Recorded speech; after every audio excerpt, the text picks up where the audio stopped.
The Grandest Game by Jennifer Lynn Barnes. Chapter 36, Rohan. Words. Savannah's slippery gaze locked on to the Scrabble tiles, then the poetry magnets. They're just words. Rohan's mind made quick work of the last anagram, but he let himself linger longer on her. You say that as if it's a phrase you've said to yourself before.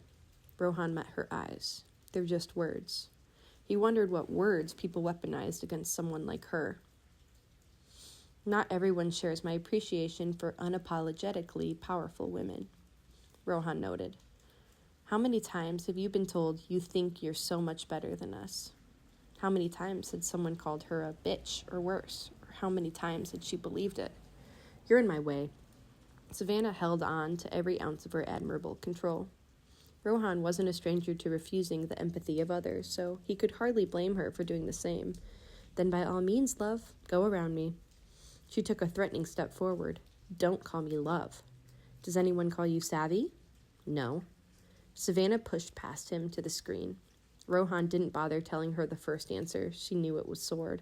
Soon enough, there was a flash of green, then a chime, then bells. The melody wasn't familiar, but something about it took Rohan back to another time and place, to a nameless, faceless woman, to being small and warm, to a melody softly hummed, to darkness, to drowning. Rohan didn't stay gone for long. He came back to himself to see the dining room wall separating in two, revealing a hidden compartment on the far side of the room, and a sword. Savannah made a beeline for it. Rohan didn't even think about it. He went over the dining room table, sliding across its surface, beating her to the prize. He gave a twist of his wrist, swinging the blade in a half circle that left him holding the sword vertically, both of his hands on its hilt. There's something therapeutic about winning. Rohan made that statement sound more cavalier than it was, lest she realized he'd just told her something true. On the other side of the room, a section of the floor was dropped, a trap door. Savannah walked toward it, then stopped, turned, and walked back to him. Long strides, angry ones. He'd gotten a rise out of her, and he hadn't even been trying to. Much.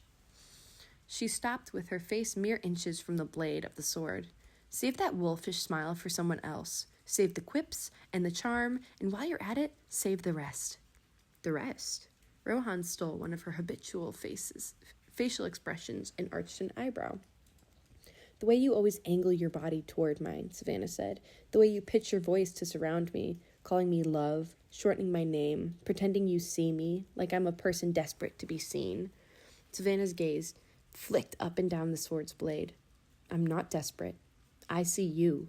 Rohan the charmer, Rohan the player, Rohan the great manipulator who thinks he knows the first thing about who I am and what I'm capable of.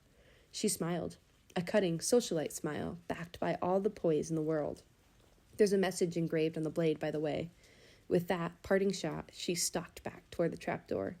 Is there now? Rohan twisted the sword in his hands. Words stared up at him from the blade's edge. From every trap be free, he read, for every lock a key. For the record, Savannah said, standing with her back to him at the edge of the trapdoor, this was the last time you will ever beat me to anything.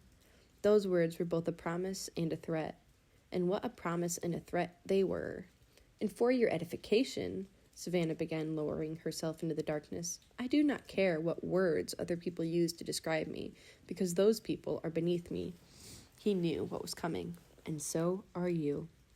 Rohan should have taken the fact that she was lashing out as a sign that he'd read her a little too well, gotten a little too close to something raw, but for some reason, Savannah's statement took him back to the woman, to being small, to darkness, to drowning.